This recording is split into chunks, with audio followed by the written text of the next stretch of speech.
Hey, what's up, everybody? It's BDF44 coming at you with another video. The Lakers just got through playing a pretty interesting game with the Memphis Grizzlies. They were down big to start the game. They ended up winning big. I think this is one of those situations where the talent of our roster just kind of bled through some of the struggles that we were having. I still have to see the highlights myself. I only caught the tail end of the game, so I honestly can't speak too much about the game itself. But what I can say is we had some standout performances. And the one that comes to mind first is not of the stars, even though Anthony Davis bounced back, played great. LeBron James has been great all career long. But what I'm looking at is Kyle Kuzma. Kyle Kuzma has played tremendous for the Los Angeles Lakers over the last 3 games, particularly on the boards.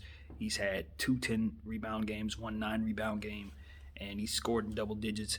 He's gotten a couple of steals, that kind of thing. Few assists, but that's not really his game. But he can give it to you. I think he's going to get better at passing the rock, especially playing with LeBron James and people like Marc Gasol and having played with Rondo, et cetera, et cetera. I think his court vision is underrated at this point. And I think if you give him the ball, he can play more point forward than people expect him to. He just looks like he has the skill set. He can put the ball on the floor. He has no problem driving to the rim. He obviously has no problem shooting the rock. I would like to see us give him more opportunities to be a point forward. I really would. But that's not what I'm here to say right now. What I'm here to actually ask you guys, what the initial video is supposed to be about, is the question that I posed in my head just now, which is it time to start fielding offers for Kyle Kuzma, being that he's playing so well? And we do have some things on our roster that we can shore up, and I don't think that we can pull those things off without his contract. So it's one of those questions where while he's playing so well, he's finally starting to get his footing under him with the role that we have him in, which is really not catered to him, but he's starting to find his niche in it. My question is, would it make sense to try to ship him off and try to get the most for his value, being that he's playing so well? That's not going to sit well with a lot of Laker fans. We tend, as fans, and I don't know if other fan bases are like that, but we tend to want to trade people when they're playing poorly and want to hold on to guys when they finally start playing well. But having played the stock market as I have recently, I realized that selling high is actually the way to go in that regard. And I think it may be the way to go in sports as well. Sometimes you have guys that are playing poorly. Then in one day they wake up and they play great for like 3 days. And in those 3 days, their value goes up. But you know the player, and you know that player is not going to necessarily continue to play like that going forward.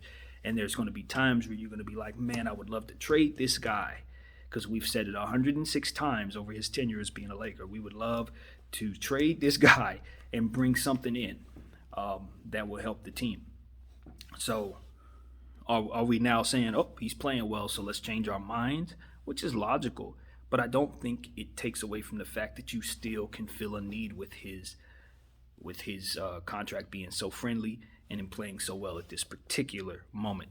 Now, in my humble opinion, with all of that being said, I really think the answer is no, surprisingly, which is why I wanted to make the video. I posed the question. Logically, I can see the answers, but chemistry is why I don't trade Kyle Kuzma. Despite all of what we're talking about, chemistry is why I don't. He's starting to play well. Why? Because something we've been doing over the last couple of games has been working in regards to him. After all this time, and I've been waiting for a long time for him to finally find his niche in this role, it's working. And I personally think it has to do with some of the young talent around the team that isn't named LeBron James or Anthony Davis. Guys like Dennis Schroeder, Montrezl Harrell, THT, those guys play well with Kuzma. And to me, it seems as if they are helping get the most out of him on the defensive side of the ball, particularly. His energy is up, because I've always said he always gives you effort. He always gives you effort on the defensive end, but rarely did it translate to a whole lot of success. Now it's starting to. And if he's going to start rebounding like this, he suddenly becomes a much different player. He's like 6'9", 6'10", and of course we've already said he can shoot, dribble, pretty much pass. There's not a whole lot that Kuzma can't do once he develops fully into who it is he's going to become. I think the most important thing is just getting some consistency out of the guy. And I've yet to see consistency, but again, this is still a young player on a really good contract, $40 million. I can't stress that enough. So if there is a trade that's out there, I would not put it past the Lakers to move him if we can get a serviceable center, particularly. Love Trez, undersized. Respect Mark, he's done.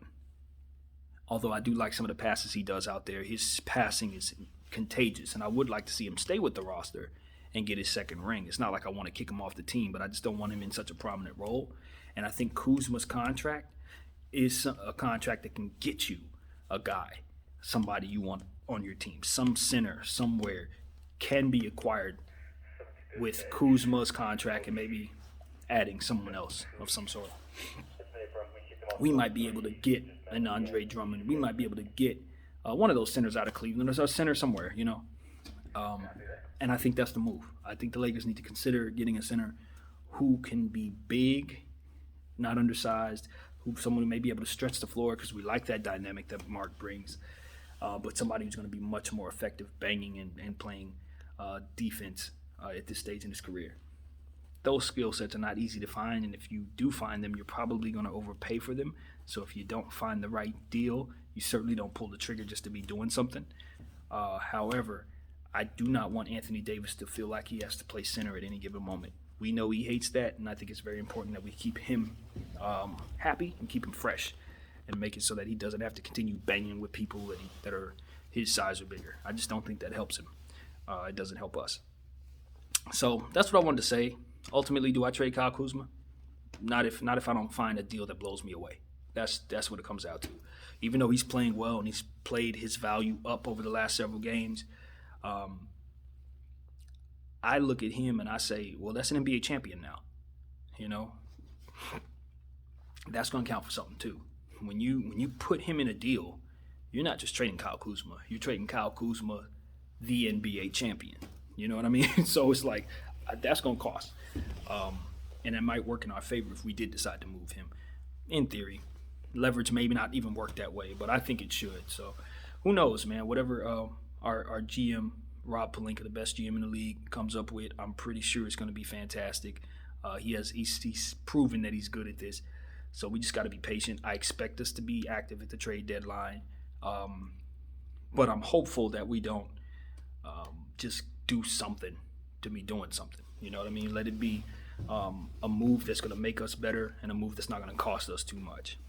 And if that's not something that we can find, then there's no reason to do anything.